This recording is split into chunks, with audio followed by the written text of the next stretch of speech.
Chimaev versus Usman. Guys, let me ask you a question. Do you do better at something when you want to do it?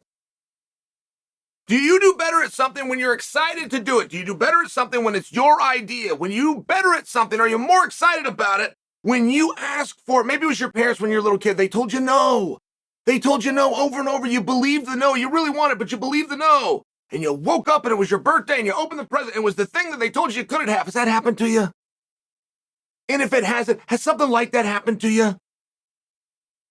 And were you better? Were you better that way? Did you have better days in school? Did you have better days at work? Did you have better dates when you're excited? When it's what you wanted to do? Think about that just for a minute.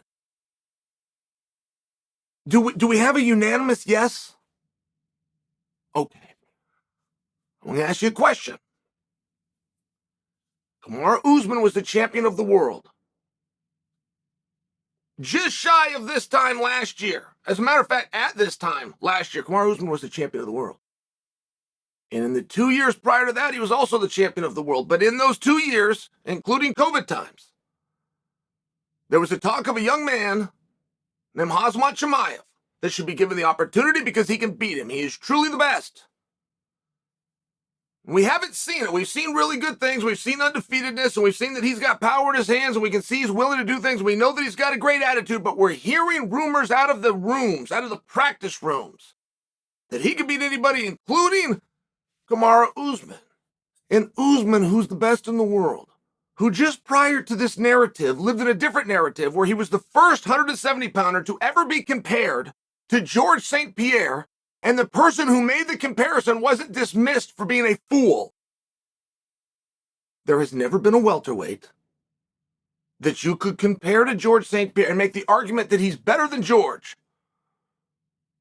You would lose that argument, by the way. That we haven't had one yet better than George. But there's never been a guy that you could even say those words and not be dismissed as somebody who doesn't know what he's talking about until Kamaru Usman. Oh, and by the way, he starts lapping the division just like St. Pierre. He starts doing a lot of things that George St. Pierre had done. And that conversation starts to be more and more real, and all of a sudden they rip the carpet out from under him. That conversation ends in a new narrative that a 24-year-old kid who's only had 2 fights within the weight class is the rightful, deserving champion. I would imagine that would be a lot. And Kamaru Usman attempted to navigate that as best that he could, which was to say, when he can work his way up, as soon as he can get Dana White to agree he's a top contender, I'll be here waiting for him. But until then, it's just talk, and I got Colby, and I got Leon, and I got Gil. I got these other guys that have already proven it. So stop talking to me about this 24-year-old kid that can't even pick a weight class. Hard spot. DraftKings did a make-believe line. There was a fight that was supposed to happen, and for you historians, you'll know exactly what I'm talking about. The fight was supposed to be number 3 ranked Leon Edwards versus unranked yet unbeaten Khamzat Chimaev. And Leon drew the very short straw here, because there was a belief by many of you, and you guys are very good at this, by the way. You guys are the best. You're the best analysts out there. Which you collectively think, you're very seldomly wrong. But I'll share for you, there was people that believed that Leon should be fighting for the belt, that he had earned that opportunity. He'd won like 7 straight. But there was also a belief that Chimaev was the rightful guy. The problem with giving Chimaev the opportunity is he wasn't ranked. And the problem with getting him ranked is you couldn't get anybody ranked to fight him. So he said, all right, Leon, look, you got a problem. You got a problem that people don't know who you are and people don't want to see you fight. But you're really good. We fully admit it. But this is the one. If this guy's as good as he says he is, then you're a lamb going to the wolves. As a matter of fact, he calls himself a wolf. But if you're as good as some of your people say you are, then you'll beat the unranked guy, and next you'll fight for the belt. And then all of a sudden, COVID hit. And Chimaev took it very bad.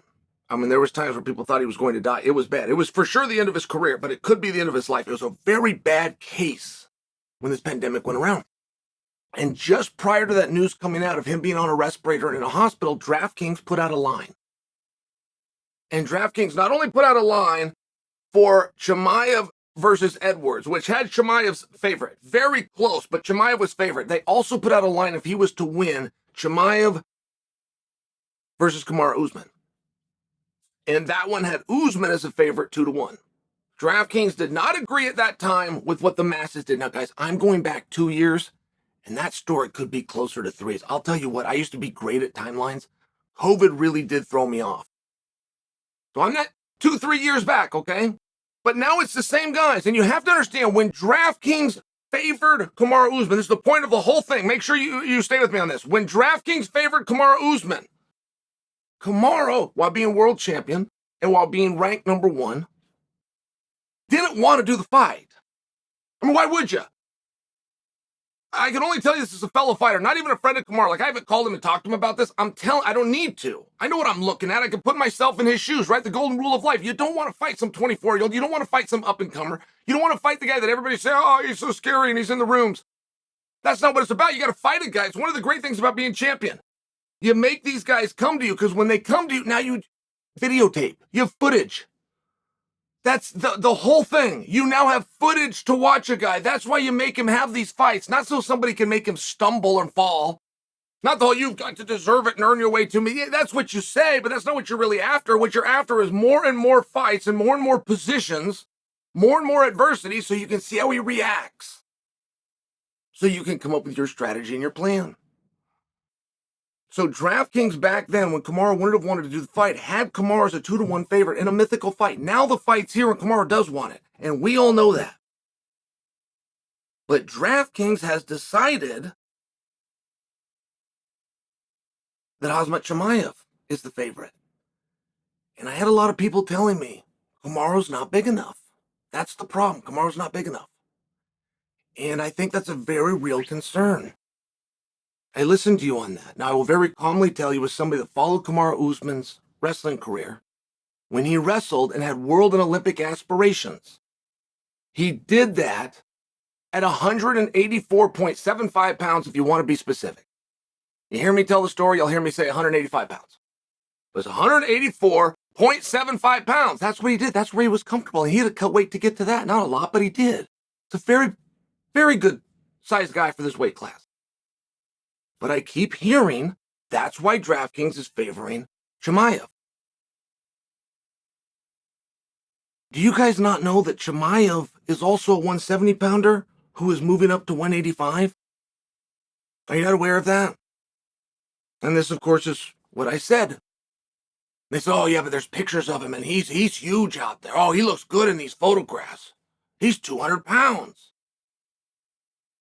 And that's just an interesting comment. Perhaps that does sway it. Perhaps I have it wrong. I would just prefer the story be told. If any of you are bettors and you want to handicap this thing, I just want to share for you. Chimaev may have missed weight for his last fight, but the fight was scheduled at 170 pounds. The official weigh-in for him was 178 pounds. He is now going to middleweight and establishing middleweight for the first time ever. The first time ever in his career, he's saying, okay, I am now a middleweight. Don't book me for anything less than middleweight. So I don't know that I buy into the size. And if we all agreed a moment ago that wanting to do something makes us better at it, being excited about something makes us better at it, getting our way and having it be our idea to do something makes us perform better. This was Usman's idea. Usman begged for it. And on a short notice fight, I think that is real. I know that Usman's in the practice room. I know he's a very disciplined guy. One thing you're going to want to keep in mind is Usman, even prior to being the champion of the world, was a main eventer. And a lot of those main events went all 25 minutes. And a lot of those fights that Usman won as world champion had to do with his conditioning. And that was in 5-round contests. This is 3. Right? It's a different animal. Get a guy like me, I really need to focus and prepare for those 15 minutes to have that endurance. So you have these other guys that can go 25 minutes hard, and when you watch them, you see they could have gone 35 or even 45 minutes hard. You make it a small atmosphere like 15 minutes, there's nothing to hold back, and they do have a common opponent. They do, within Gilbert Burns. Gilbert Burns was very competitive with both of these guys. You like to tell me MMA math doesn't work? It works all the time. This is a close fight. Very, very close fight. I like the odds at DraftKings. I don't even know that I disagree. I see where Chimaev would be a favorite. I see in many ways how Chimaev is Kamaru Usman skill-wise, but younger. I do see that. But I also saw other comparisons to George St. Pierre about Kamaru Usman. And one thing that George also did is he left the sport. One thing that George did is he returned to the sport. And when he returned to the sport, he returned up a weight, just like Kamaru Usman is doing. And he turned into a very hard opponent, just like Kamaru Usman is doing. But George won. So if those comparisons between George and Kamaru Usman are all fair and everything's equal, then it really does come down to this one match. Can Kamaru Usman beat Khamzat Chimaev?